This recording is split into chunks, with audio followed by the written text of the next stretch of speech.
Friends, welcome to savage point. So இன்னைக்கு இந்த டாப்பிக்கில் எதை பற்றி பார்க்க போகிறோன்னா, நேற்று தான் வந்து பார்த்தீங்கன்னா நருட்டோ ஷிப்புடனுக்கான தமிழ் டப்பிங் வந்திருந்தது. எல்லா ஃபேன்ஸுமே பார்த்து ஃபயர் விட்டுக்கிட்டு இருக்காங்க. இந்த ஒரு சுச்சுவேஷனில் இப்போ வந்திருக்கக்கூடிய அந்த தமிழ் டப்பிங் வெர்ஷனுக்கு வந்து பார்த்தீங்கன்னா நம்ம ஃபேன்ஸ் எல்லாம் சேர்ந்து ஆப்பு வச்சிருவாங்க போல்.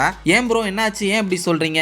தமிழ் டப்பிங் வெர்ஷன் நல்லா தானே இருந்தது, எல்லாரும் பார்த்து நல்லா தானே சப்போர்ட் பண்ணிகிட்டு இருக்கோம், அப்புறம் எதுக்கு அது வந்து கேன்சல் ஆக போகுது அப்படின்ற மாதிரி சொல்கிறீங்க? நல்லா தானே இருக்குது அப்படின்ற மாதிரி நீங்கள் கேட்கலாம். ஆக்சுவலாக நேற்றே வந்து பார்த்தீங்கன்னா இந்த தமிழ் டப்பிங் வெர்ஷன் வந்ததுக்கு அப்புறம் ஏகப்பட்ட டெலகிராம் சேனல், இது மட்டும் இல்லாமல் நிறைய பைரசி பேஜஸ்ல இந்த எபிசோட்ஸ் வந்து ஒரு சில நிமிஷங்களே வந்து பார்த்தீங்கன்னா அப்லோட் பண்ணிட்டாங்க. ஸோ அதை வந்து நிறைய ஃபேன்ஸ் வந்து பார்த்தீங்கன்னா ஏற்றி பார்த்துருக்காங்க. அதாவது தமிழ் மட்டும் இல்லை, தெலுங்கு, ஹிந்தி, இது மாதிரி மற்ற ரீஜனல் லாங்குவேஜஸ்ல வந்திருக்கக்கூடிய எல்லாத்தையுமே பார்த்தீங்கன்னா இந்த மாதிரி டெலகிராம்ல டவுன்லோட் பண்ணி பார்த்துருக்காங்க. அட என்ன ப்ரோ நீங்க பூமர் மாதிரி பேசிட்டு இருக்கீங்க? இப்போ இருக்க காலத்தில் யார் வந்து இந்த மாதிரி பண்ணிட்டு இருக்காங்க? எல்லாருமே தான் பண்றாங்க. இப்போ டெலகிராம்ல தானே எல்லாமே பண்றோம். அப்படி இருக்கும்போது நீங்களாம் பார்க்க மாட்டீங்களா அப்படின்ற மாதிரி நீங்கள் கேட்கலாம். ஓகே, இப்போ எல்லாருமே டெலகிராமில் தான் பண்ணுறோம், அது வந்து பிரச்சனை இல்லை. பட் இந்த ஒரு விஷயத்தை பொறுத்தவரையும் தமிழ் டப்பிங்கில் தான் நான் பார்ப்பேன் அப்படின்னு சொல்லி வெயிட் பண்ணிட்டு இருக்கக்கூடிய ஆடியன்ஸ்க்கு ஒரு மிகப்பெரிய ஒரு ப்ராப்ளமே என்னன்னா, இந்த தமிழ் டப்பிங் வெர்ஷனை எடுத்து பண்ணுறது சோனியா அப்படின்னு சொல்லக்கூடிய ஒரு சேட்டலைட் டிவி சேனல். ஸோ இவங்க தான் வந்து பார்த்தீங்கன்னா இதை ஆர்கனைஸ் பண்ணி இதுக்கான ரைட்ஸ் வாங்கி இதுக்குன்னு ஒரு தமிழ் டப்பிங்கான ஒரு வாய்ஸ் ஓவர் ஆர்டிஸ்ட்டை பிடிச்சி அவங்களுக்கு சேலரி கொடுத்து இந்த மொத்த விஷயத்தையும் ஆர்கனைஸ் பண்ணது அவங்க தான். ஸோ இதை வந்து டெலிகாஸ்ட் பண்ணுறதுக்கு வந்து பார்த்தீங்கன்னா அவங்க ஒரு ஸ்லாட் ஒதுக்கி இருக்காங்க, இந்த டைம் டு இந்த டைம்னு. அதுக்கு வந்து பார்த்தீங்கன்னா ஆட்ஸ் வந்து போகணும்னு சொல்லிட்டு எல்லாமே பிளான்டாக வச்சிருப்பாங்க. அப்போ அவ்வளோ ஹைப் இருந்த ஒரு விஷயத்துக்கு அவங்க ஒரு டார்கெட் ஒன்று செட் பண்ணியிருப்பாங்க. வாட்ச் ஹவர்ஸ் இதான், டிஆர்பி இதுதானே. அந்த டிஆர்பி அடி விழுந்ததுன்னா கண்டிப்பாக அவங்க இதை ட்ராப் பண்ணுறதுக்கான வாய்ப்புகள், இப்படிப்பட்ட ஒரு டேஞ்சரான ஒரு சுச்சுவேஷனும் வந்து பார்த்தீங்கன்னா இந்த ஒரு விஷயத்தில் இருக்கு.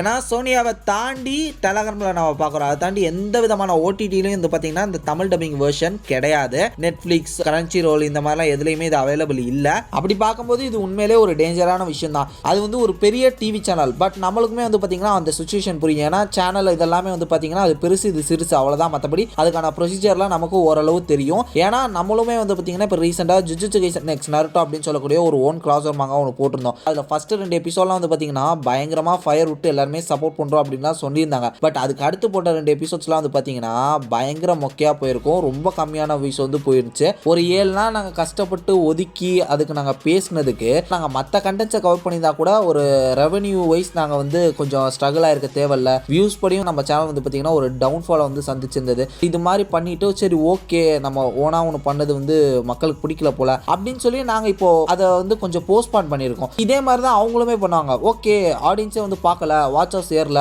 பார்க்காதவங்களுக்கு எதுக்கு நம்ம பண்ணிக்கிட்டு அப்படின்னு சொல்லிட்டு அவங்க ட்ராப் பண்ணுறதுக்கான வாய்ப்புகளும் அதிகமாக இருக்கு.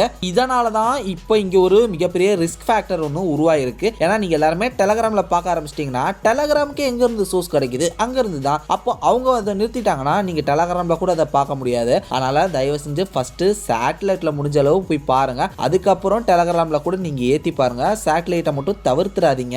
இன்னொன்று என்னன்னா, நருட்டோ ஷிப்புடனுக்கான அந்த ஒரு 500 எபிசோட்ஸை இன்னும் தமிழ் டப்பிங் பண்ணி முடிக்கல அப்படின்ற மாதிரி தான் நான் கேள்விப்பட்டிருக்கேன். இப்போ வரையும் வந்து பார்த்தீங்கன்னா நம்பர்ஸ் படி தெரிலனாலும் கிட்டத்தட்ட ஒரு 100 எபிசோட் மேபி பண்ணியிருக்கலாம். அதை தாண்டி அவங்க இன்னும் பண்ணலை. அதனால தான் வந்து பார்த்தீங்கன்னா டெய்லி 2 எபிசோட் அப்படின்ற கணக்குக்கு விடுறாங்க. இங்கே அந்த ஒரு 100 எபிசோடு, அதாவது ரெடியாக இருக்கக்கூடிய அந்த ஒரு 100 எபிசோட்ஸை வந்து விடுறதுக்குள்ளாட்டி பேலன்ஸ் எபிசோட்ஸ்லாம் அவங்க ரெக்கார்ட் பண்ணி ரெடி பண்ணிடுவாங்க அப்படின்ற மாதிரி சொல்லியிருக்காங்க. ஸோ அதனால தான் வந்து பார்த்தீங்கன்னா ஒரு நாளைக்கு 2 எபிசோட் அப்படின்ற கணக்கு அவங்க விட்டுக்கிட்டு இருக்காங்களாம். இப்படி முழுசாகவும் டப் பண்ணி ரெடியாக இல்லை. இதன் காரணமாக டெஃபினட்டாக வந்து பார்த்தீங்கன்னா சோனியா வந்து ட்ராப் பண்ணுறதுக்கான வாய்ப்புகள் இருக்குது. அவங்க எதிர்பார்த்தா அந்த ஒரு ரிசல்ட் கிடைக்கலனா. அதனால் தயவு செஞ்சு அதை வந்து எல்லா ஃபேன்ஸும் கொஞ்சம் புரிஞ்சுக்கிட்டு அந்த டேஞ்சரான சுச்சுவேஷனை தெரிஞ்சு கொஞ்சம் அந்த சேட்டலைட் சேனல்ஸையும் சப்போர்ட் பண்ணுங்க.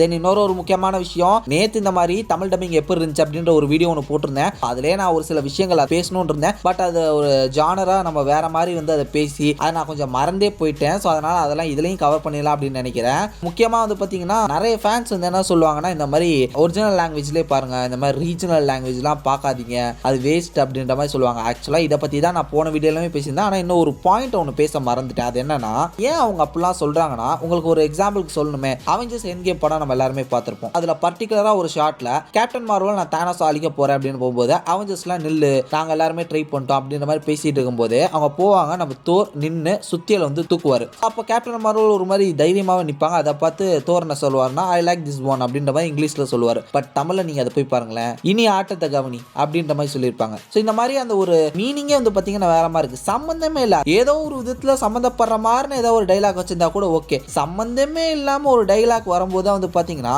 அது ஆக்சுவலாக இந்த மாதிரி மீனிங்லெஸ்ஸாக போகுது அப்படின்னு சொல்லி நிறைய ஃபேன்ஸ் வந்து வெறுப்பை வந்து கொடுத்தாங்க. நிறைய ஃபேன்ஸ் வந்து பார்த்தீங்கன்னா போன வீடியோலாம் போட்டிருந்த வீடியோலாம் மெச்சூர்டாகவே வந்து கமெண்ட் பண்ணாங்க இந்த மாதிரி. அதில் நான் பேசக்கூடிய பல விஷயங்கள் வந்து ஒத்துக்கிட்டாங்க. இன்னொன்று நிறைய பேர் என்ன சொன்னாங்கன்னா, இங்கிலீஷ் டப்பிங் பார்க்குறவங்களாம் நீங்கள் போய் சொல்லுங்கள், ஷின்சானு அதுக்கப்புறம் ஜாக்கி சேனு பென்டனு இதெல்லாம் தமிழ் டப்பிங்கில் பார்க்காம அவங்க வந்து இங்கிலீஷ்லேயே பார்த்துருப்பாங்களா, அப்போ ஏன் இதெல்லாம் என்ஜாய் பண்ணாங்க அப்படின்ற மாதிரி ஒரு பாயிண்ட் வந்து சொல்லியிருப்பாங்க. அதெல்லாம் நல்லா இருந்தது. ஆக்சுவலாக அவ்வளோதாங்க, இதெல்லாம் ஒரு பெரிய பிரச்சனையே இல்லை. இதில் இருக்கக்கூடிய ஒரு பிரச்சனைனா அந்த தமிழ் டப்பிங் டீம் வந்து பார்த்தீங்கன்னா அதை ப்ராப்பராக அந்த ஒரு மீனிங்கை மாறாமல் அதை வந்து கொண்டு போய் சேர்த்துடணும். அப்படி மீனிங் மாறிடுச்சுன்னா அது வந்து ஒரு பிரச்சனையாக போயிடும், அவ்வளோதான். தென் இது மட்டும் இல்லாமல் நேற்று இந்த குராமாவோட வாய்ஸ் வந்து கொஞ்சம் டம்மியாக பண்ணியிருந்தாங்க. அது ஆக்சுவலாக எனக்கே தெரிஞ்சிருந்தது, கொஞ்சம் நல்லா இல்லை, செட் ஆகல. அது நிறைய பேர் கமெண்ட்ஸ்லேயுமே சொல்லியிருந்தீங்க, அதுவும் நான் பேச மறந்துட்டேன். இன்னொன்று, நீங்கள் எல்லாருமே ஒபிட்டோட வாய்ஸை கேட்கணும், பெயினோட வாய்ஸை கேட்கணும், இதெல்லாம் கமெண்ட் பண்ணியிருந்தீங்க. ஆக்சுவலாக அதுக்குமே நான் வெயிட் பண்ணிட்டு இருக்கேன். ஒபிட்டோட வாய்ஸ்லாம் கேட்கறதுக்கு நான் பயங்கர ஈகராக வெயிட் பண்ணிட்டு இருக்கேன். ஏன்னா ஒபிட்டோ பொறுத்தவரையும் 2 டிரான்ஸ்லேஷன் வாய்ஸ் பேசணும். அதாவது டோபின்னு ஒரு வெர்ஷனில் ஒன்று பேசணும், ஒபிட்டோன்ற ஒரு வெர்ஷனில் பேசணும். டோபி வந்து பார்த்தீங்கன்னா ஒரு மாதிரி குழந்தைத்தனமா புள்ளிங்க மாதிரி பேசுகிற ஒரு டைப்பாக இருக்கணும். ஒபிட்டோ வந்து பார்த்தீங்கன்னா ஒரு மாதிரி ரஸ்டியா ரகடா அந்த ஒரு டோன் மாறணும். அது வந்து குரலில் டிரான்ஸ்ஃபர்மேஷன் பண்ணுவாங்க ஒரு பர்டிகுலர் செகண்டில். டோபி அறந்துக்கிட்டு டக்குன்னு ஒபிட்டோவாக மாறுவார். அதெல்லாம் வந்து பார்க்கறதுக்கு நான் ஆர்வமாக இருக்கேன். தென் இதுக்கப்புறம் ரைகா கேஸ் அவர்லாம் ரொம்ப ரகடான ஆள், அவரோட வாய்ஸ்லாம் ரொம்ப ரூட்டடாக இருக்கணும். ஸோ குராமாக்கே வந்து என்ன பண்ணாங்க பார்த்தோம். இப்போ ரைகாகே அந்த மாதிரிலாம் நிறைய விஷயங்கள் இருக்கு. ஸோ வெயிட் பண்ணி பார்க்கணும். இது தாண்டி எனக்கு இன்னொரு ஒரு ஆர்வமும் என்னன்னா, கில்லர் பிக்கி எப்படி வரப்போகுது தமிழ் டப்பிங். அவர் வந்து ரேப்பெல்லாம் வேற பாடுவார், அதெல்லாம் என்ன பண்ண போறாங்க அப்படின்னு பார்க்கறதுக்கு நான் ரொம்ப ஆர்வமாக இருக்கேன். அவரோட வாய்ஸ் எப்படி இருக்க போகுது, அவர் பாட போகிற ரேப் அதெல்லாம் எப்படி இருக்க போகுதுன்றதை பார்க்கறதுக்கு நான் ரொம்ப வெயிட் பண்ணிட்டு இருக்கேன். ஸோ நீங்களே யாராவது வெயிட் பண்ணிருக்கீங்களா, அதெல்லாம் எப்படி இருக்குன்னு பார்க்கறதுக்கு மறக்காம உங்களோட தாட்ஸ் அண்ட் விஷன்ன்றதை கமெண்ட் செக்ஷனில் மென்ஷன் பண்ணுங்க. ஸோ அவ்வளோதான் ஃப்ரெண்ட்ஸ், நான் சொல்ல வேண்டதை சொல்லிட்டேன். தமிழ் டப்பிங் நம்ம எல்லாருமே பார்க்கணும்னு நினச்சிங்கன்னா அது ஃபஸ்ட்டு சேட்டலைட் சேனலுக்கு நம்ம ஒழுங்காக சப்போர்ட் பண்ணணும். அப்படி அதில் ஒழுங்காக வியூஸ் போலன்னா அவ்வளோதான், தூக்கிடுவாங்க. அதுக்கப்புறம் டெலகிராம்லேயும் வராது. அதனால் இவ்வளோ வருஷம் வெயிட் பண்ணி ஒன்று வாங்கியிருக்கீங்க, அதை வந்து கை நழுவி போக விட்டுறாதீங்க. அவ்வளோதான் நான் சொல்லுவேன், உஷாராயிக்குங்க. சரி ஓகே ஃப்ரெண்ட்ஸ், அடுத்த ஒரு டிஸ்ட்ரிக்டான வீடியோவில் நாளைக்கு வந்து மீட் பண்ணுறது வரையும் tata bye bye, take care from A Square.